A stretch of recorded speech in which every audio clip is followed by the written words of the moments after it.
Hello everyone, welcome to IFS. कैसे हो दोस्तों?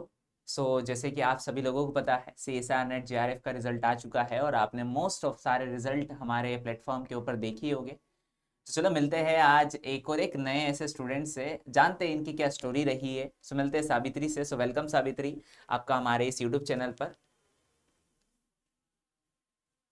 Hello hello everyone. सावित्री, मेरा हर किसी से पहला क्वेश्चन यही होता है कि आपने इसी एग्जाम को क्यों चुना?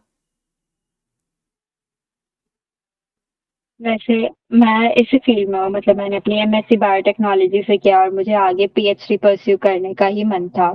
मेरे को ये बायोलॉजी बहुत फैसिनेट करता है। और हमारे इंडिया से अगर आपको अच्छी जगह पे पीएचडी चाहिए तो ये जेआरएफ मतलब बहुत इम्पोर्टेंट होता है। और इसीलिए इस मौके को लेके मैंने सीएसआईआर दिया था। चलो बहुत बढ़िया। आप आईएफएस के किस प्लेटफॉर्म के साथ कनेक्टेड थे वैसे? मैं आईएफएस का रिकॉर्डेड वीडियो लेक्चर्स सब्सक्राइब की थी, तो उसी से मैं प्रैक्टिस करती थी वही जितना। अच्छा, आपने सिर्फ आईएफएस को ही क्यों चुना?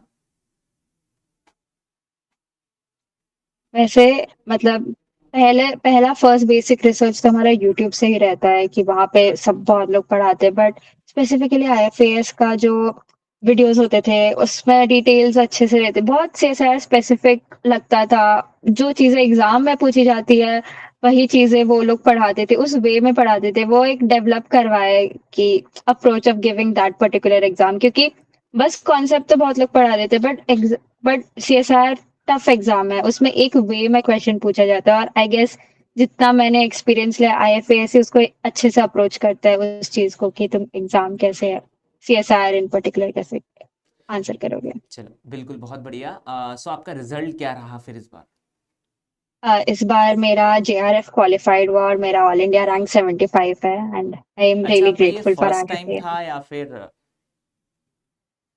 इससे पहले वाला अटेम्प्ट एक बार दिया था, उसमें मेरा एलएस क्लियर था। उस एलएस से जेआरएफ का जर्नी क्या किया आपने ऐसा उस जर्नी के दौरान कि जेआरएफ ही हो गया? वैसे जब मतलब इससे पहली बार दिया था तो मैंने उतना प्रिपरेशन नहीं की थी, मतलब बस शैलो जितना कोर्स वर्क में जैसे होता था उतना ही किया था। बट वही चीज थोड़े से रह गई थी मैं, बट वही जो एग्जाम को कैसे अप्रोच करते वो मैंने अच्छे से समझा नहीं था। मतलब कॉन्सेप्ट शायद पढ़े थे, बट एग्जाम के पॉइंट ऑफ व्यू से उसको कैसे करते हैं तब नहीं समझ में आया था। बट फिर आपके लेक्चर्स देखे पढ़े और फिर जैसे आपके टीचर्स अच्छे से समझाते हैं, तब जब नेक्स्ट टाइम मैंने एग्जाम में बैठा वो सारे क्वेश्चंस को मैं उस वे में अप्रोच कर पाया, और वही मेरा आई गेस बिग लीप था। चलो, मोस्ट ऑफ आपकी स्ट्रेटजी क्या रही इस एग्जाम के लिए, कि आपने क्या कुछ सोचा था शायद इस एग्जाम के लिए कि मुझे इस टाइप के क्वेश्चंस हाँ। बहुत अच्छे लगते हैं, मैं इसी टाइप के करूँगी, मोस्ट ऑफ ऐसा कुछ? तो मेरा स्ट्रॉन्ग पॉइंट्स मॉलिक्यूलर बायोलॉजी था, फिर मेरा अप्लाइड बायोलॉजी और यूनिट 12 एंड 13, वो सब मतलब मैंने 13 यूनिट्स में से 9 यूनिट्स अच्छे से किए थे। मतलब और उन 9 यूनिट्स में से भी मतलब 5 यूनिट्स एकदम इन डेप्थ किए थे, और बाकी के 4 यूनिट्स जो, ये एक बहुत अच्छी चीज लगता है कि आपके वीडियोस ऐसे होते हैं एक एक जिसमें मोस्ट फ्रीक्वेंटली आस्क्ड टॉपिक्स जो होते हैं, उन चारों यूनिट का मैंने वो फ्रीक्वेंटली आस्क्ड टॉपिक्स का ये सब पढ़ा।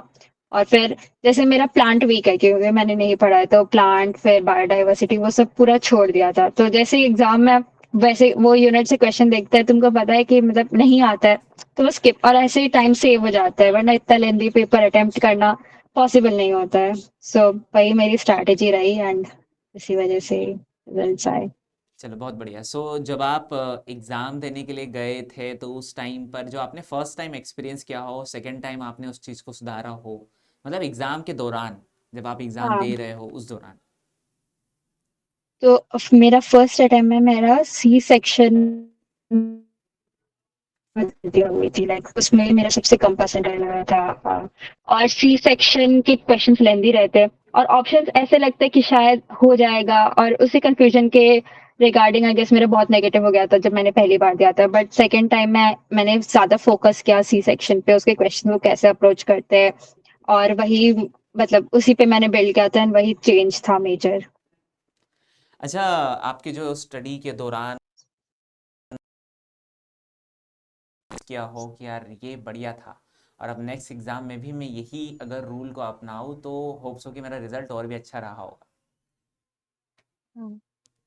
सो वैसा तो मुझे नहीं मतलब मेरे को ये वाला पर बहुत मेरे को स्ट्रेटेजिकली फेवर किया क्योंकि मेरे जो मतलब मॉलिक्यूलर बायो एंड ये लाइक उसके क्वेश्चंस थोड़े टफ थोड़े ट्रिकी थे बट वो सारे क्वेश्चन मेरा अप्लाइड थोड़ा बेटर है तो वो मुझसे बन जाते हैं।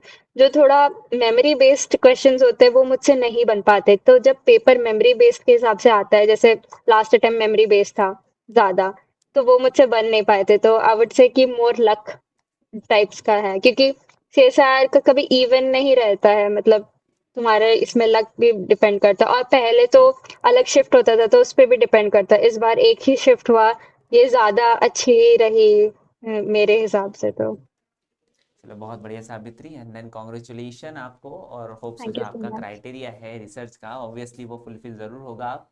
And then thank you for guiding our thank you. Students, कि आपने हमारे स्टूडेंट्स को बहुत अच्छे से गाइड किया, और होप्स हो कि उनके माइंड में ज़रूर एक पॉजिटिव पॉइंट आएगा, और वो इसी पॉजिटिव पॉइंट के ज़रिए नेक्स्ट उनका इंटरव्यू ही होगा।